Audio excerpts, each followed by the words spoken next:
We got to stop the press as soon as you get to the point where somebody tells you that they have cured cancer and you believe on them. Why? Why are you believing somebody that is telling you that they have cleared cancer? Do you think if they have the cure for cancer that they are going to be in your DMs? I don't think so, man. One of the worst financial decisions or mistakes I ever made came in the year 2007. I was 22 years old. And I was working at a gym, minimum wage, front desk, picking up the phone, signing people up for spin class. But prior to working at the gym, I worked in the restaurant industry as a line cook in a kitchen. I worked double shifts. I made a lot of money. And during all of those years, I lived at home. So I had like very low expenses. Hey, thanks, Mom. But by the time I got to the gym in 2007, I had a lot of money. I didn't know what to do with it. I wasn't really investing it. And this guy would come into the gym. He was a regular, and he was always talking about these stocks. This predates finance influencers on social media. But this guy was kind of like an influencer. Like he would come in and he would say, "Hey, I got a new stock. And one day he came in and he said, "You like soda?" And I said, "Sure, I like soda." And he said, "Well, there's a new soda company, and it's going to destroy Coca-Cola. It's going to destroy Pepsi. They're in grocery stores everywhere. You got to look at this stock. It's called Jones Soda." All right, man.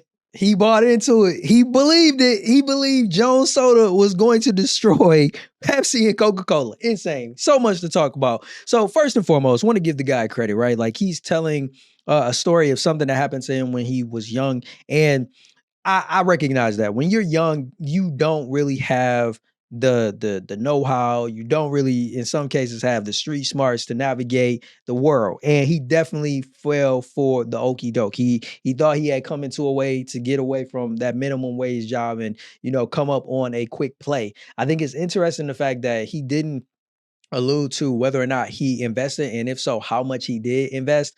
My assumption, because he regretted this, is that he did invest something. And the fact that he told us that he had made a lot of money when he was a line cook would, you could jump to the conclusion that he may have invested a lot of money in this Jones stock.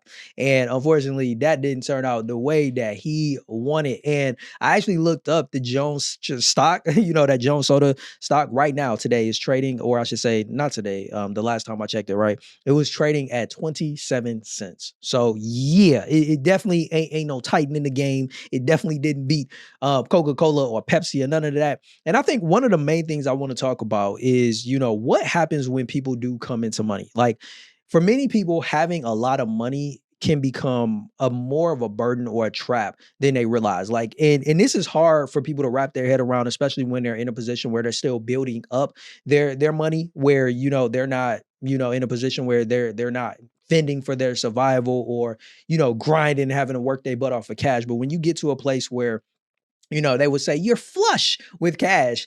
Many people, they don't know what to do. It becomes a burden. And I think this is what Biggie meant when he said more money, more problems, man. Yo, more money, more problems is real, because what I've come to recognize in many cases is when people get a lot of money, they either go on a spending spree and they lose the money faster than you could blink your eye. That's one of the things that you often hear people talk about when it comes to like lottery winners. Like they've never been in a position where they had to manage a lot of money and they don't know what to do when that happens. And even a gentleman like this at 22 years old, got a whole bunch of cash. My assumption would be sitting in a bank from all of the tips and everything. He's like, yo, what do I do with this cash? Like, I'm working a minimum wage job. I got this guy, he's coming into the gym. That already right there is a red flag. Like, we shouldn't be taking investment advice from the guy at the gym. Like, that's just not a smart move unless this guy is, some hedge funder or, he really knows exactly what he's talking about. And to me, that's where before you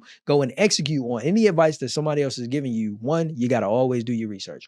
You got to always do your own research, and not just into whatever it is that they're recommending, but do research into them.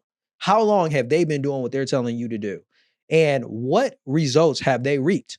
In this case, the dude is telling him to invest in Jones Soda. Well, did he tell him how much he invested and how much he had made?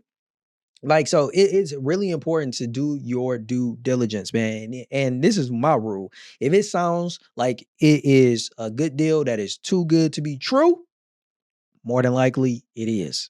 And when this guy is promising him that there is going to be some new company, some new soda company that's going to come in and destroy industry titans like Coke and Pepsi, like that is just ignorant. Because if you know anything about business, whenever new competitors come on or come into the market and they have a strong product, what do the industry titans do? They acquire those companies. That's the reason why if you go and you look up companies that are owned or brands that are owned by Coca-Cola, by Pepsi, it'll be some of your favorite brands. Not because that is what those companies originally started out with. No, Coca-Cola and Pepsi, to my knowledge, they started out as, beverage brands, but they have expanded. They have expanded their brand as their income increased, as the amount of money that they had to invest. Whereas, you get the common day person like this, they're trying to catch a quick shortcut to a windfall. You got these big businesses, they're sitting back and they're looking at other successful businesses, and that is where they make their investments. They make their investments into other brands that people are going to buy into. And when that happens, yes, there are some instances where you can make a good play like that. I think about the experience that Warren Buffett had shared about when, he took advantage of Coca-Cola, where I think it was something like either all they needed to do was increase the price that they were selling the product by like some cents, and you were able to make a whole bunch of money because it's Coca-Cola. You're moving so many units that you ain't even got to increase it by some insane amount, and you make money off of that investment. That is not because he just did that on a whim, but he understood how Coca-Cola's business worked. He understood what was coming down the pipeline, and even if they made that one slight price increase that would not, send people in another direction running, like it's totally different compared to today, where you go to the grocery store and things cost double, in some cases triple what they cost just a matter of years ago.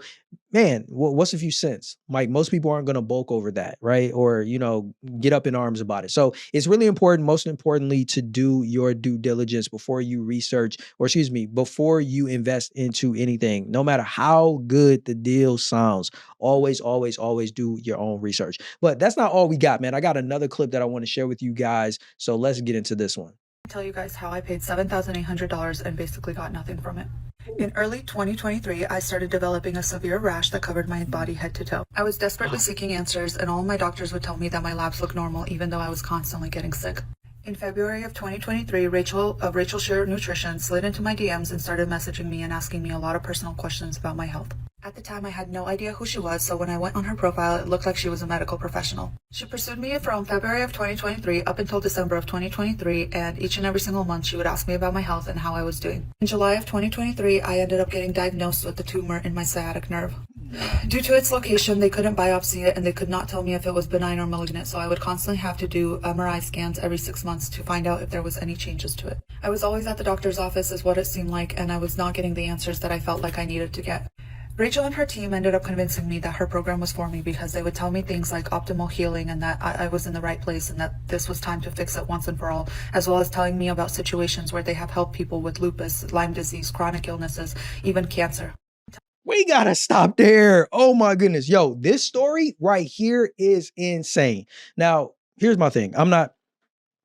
There's a part, like, I don't know about you, but like there's a part of me in the back of my mind, like, is this true? Is this real? Like, I mean, I don't like to, say that people are lying. I'm not inferring that. I don't know her situation. But this is the one thing, I don't know if you guys caught it. What made me start the question is like, yo, is what she's saying real?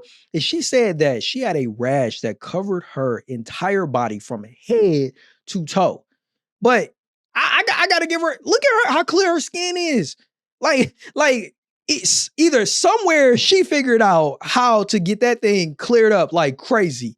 Because if you had a rash from head to toe, I mean, her face is clear, her skin looks clear, her neck is clear. I don't even see any evidence of having had a rash. So like, that was the first thing that I'm listening. And I'm like, hold on, what you mean a rash from head to toe? Like, I don't see no blemishes. I don't see no discoloration. Like the skin is given, like the skin looks good. So I don't know, man. That's just me. That was the first thing. Like, she did say she had a tumor. Like that's sad. Like, I don't wish that on nobody. So like, I don't think nobody would get on the internet. I will hope nobody would get on the internet making up the fact that they got tumors. But let's just be honest. What is the biggest issue with what happened? A doctor slid into her DMs. Like, come on. When the last time you had a doctor slide in your DMs? Like, that is so.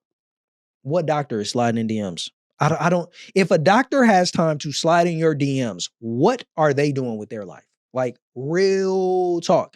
So to me, that was suspicious, but it shows you just how vulnerable people is. Some people really do not even take the time to stop and think like, oh, hold on, like a doctor sliding in my DMs, that's kind of weird. But then when you look at the fact that, okay, she was saying she already had a doctor, right, because of the tumor, and she was saying that she wasn't hearing what she wanted to hear. And this is something that we as individuals, as human beings, man, we got to get to a place where, you know, I believe you got to seek the healing and get the advice, second opinions, but the second opinion should not be coming from the doctor on IG, on the doctor on TikTok, the doctor that's sliding in your DMs on socials. That's not where it should come. And they pursued you. What doctors pursue? I can't even remember the last time I had a doctor pursue. Like, the only time you hear from doctors' offices is when they ring you a line about a reminder of an appointment or something like that. Like, when none of this, to me, it just gives red flag. It just gives like, you should have known what was about to happen here. Nothing good. And the kicker, which is why I had to stop this video. It went longer, but we ain't need to hear all that, because we got to stop the press as soon as you get to the point where somebody tells you that they have cured cancer and you believe on them. Why are you believing somebody that is telling you that they have cured cancer? Do you think if they have the cure for cancer that they are going to be in your DMs? I don't think so, man. Yo, the person that has cured cancer, they ain't in nobody DMs. They good. They don't need clients to the degree that they got to be in the DMs doing cold outreach. Like, let's keep it a buck. That don't make no sense at all. I just want to see, is her story adding up to you? Do you know anybody that has fell victim to a scam? Somebody sliding in their DMs? Would love to hear about it. To me, this story is absolutely insane. Yo, I got a video that I recently did. It'll be on the screen for you to check it out. Man, this woman was talking about not paying back student loans and how you can get paid by not paying them back. Like, absolutely insane. If you want to check that video out, it'll be on your screen to do so. I will catch you in the next one. I can't wait. Until then, stay blessed.